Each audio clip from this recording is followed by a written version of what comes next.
Magandang araw po sa inyo mga kaibigan. Ang pag-uusapan natin dito ay kung ano ang big advantage ng Gilas Pilipinas sa New Zealand. At tatlong player ng New Zealand, may mga sinabi, excited sila parang kampante. Sabi pa ng top scorer nila, kukunin daw nila ang panalo sa Gilas.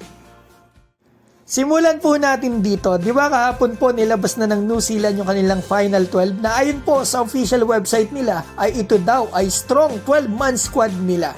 7 po bale ang bago sa lineup nila or 7 ang hindi nakalaban ng Gilas nung nakaraang window. So ngayon, pag-usapan natin kung ano nga po ba ang advantages ng bawat kupunan. Yung New Zealand, ang advantage nila, eto, yung home court advantage. At ang nakikita ko naman na malaking advantage ng Gilas Pilipinas ay yun pa sa pinakamalaga sa isang team, yung chemistry.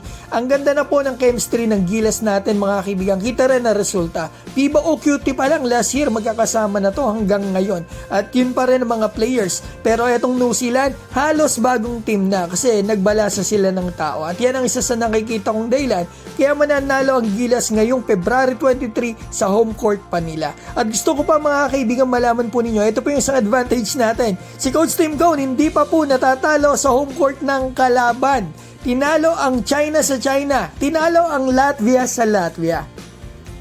Ngayon, punta na po tayo dito. Sa ipinost po ng Tall Blacks na Final 12 nila para sa laban sa Gilas at Hong Kong, may reactions po dito ang mga players nila. 3 kaibigan na nag-react. Nauna na po nag-react dito itong fan favorite na si Webster. Kahapon lang to, pinost niya sa story niya. Ito ang caption, lock na daw mga kaibigan. At yung pangalawa naman, yung bago nilang big man, si Tohi Smith-Milner, 6'9", 29 years old na NBL player. Ito po, nag-post din siya sa story niya sa Instagram nitong lineup nila para sa Hong Kong at Gilas. Ito, can't wait!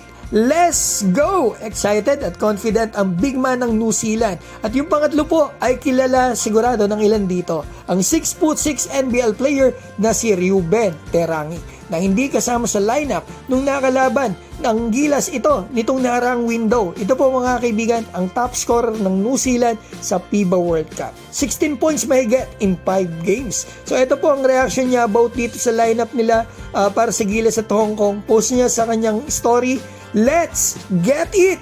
Kukunin daw nila ang panalo sa Gilas at Hong Kong. Ramdam ko mga kaibigan, excited sila makabawi sa Gilas at parang kampante o confident sila. Posible din na dahil alam nila na hindi makakalaro si Kai Sotto na nagpahirap sa kanila nung nakaraang window.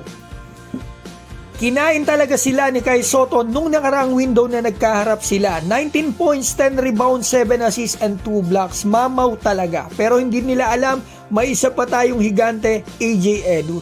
Yes mga kaibigan, hindi man ito kasing galing ni Kai, hindi man kasing lakas pumuntos, pero napakalakas naman ito rebound at dumipensa. Kaya nakikita ko, mananalo tayo dito sa laban natin sa 23 sa New Zealand.